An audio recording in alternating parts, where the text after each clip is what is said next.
నియోజకవర్గానికి బూడి ముత్యాల నాయుడును ప్రకటించారు వైసీపీ అధినేత జగన్. అయితే ఈ నియోజకవర్గం నుంచి కూటమి అభ్యర్థిగా సీఎం రమేష్ పేరు ఖరారైన విషయం తెలిసిందే. ప్రస్తుతం బూడి ముత్యాల నాయుడు మాడుగుల వైసీపీ ఎమ్మెల్యేగా ఉన్నారు.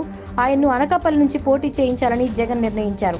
ప్రస్తుతం మాడుగుల వైసీపీ ఇన్ఛార్జిగా బూడి ముత్యాల నాయుడు కుమార్తె ఈర్లి అనురాధ ఉన్నారు. అందుకే ఆయన్ని అనకాపల్లి నుంచి పోటీ చేయించాలని నిర్ణయించుకున్నారు జగన్. 24 పార్లమెంటు స్థానాలను ఒకేసారి ప్రకటించిన జగన్ అనకాపల్లిని హోల్డ్లో పెట్టి పట్టున్న క్యాండిడేట్ ని నిలబెట్టారు. అనకాపల్లి ఎంపీ స్థానంలో వెలమ సామాజిక వర్గానికి మంచి ఓటు బ్యాంక్ ఉంది. ఈ కారణంగా సీఎం రమేష్ కడపకు చెందిన నేత అయిన అనకాపల్లిలో పోటీకి ఆసక్తి చూపించారు. కొప్పుల వెలమ వర్గానికి చెందిన బూడి ముత్యాల నాయుడును రంగంలోకి దింపడంతో అక్కడ పోరు ఈసారి రసవత్తరంగా ఉంటుంది అనే ప్రచారం సాగుతోంది.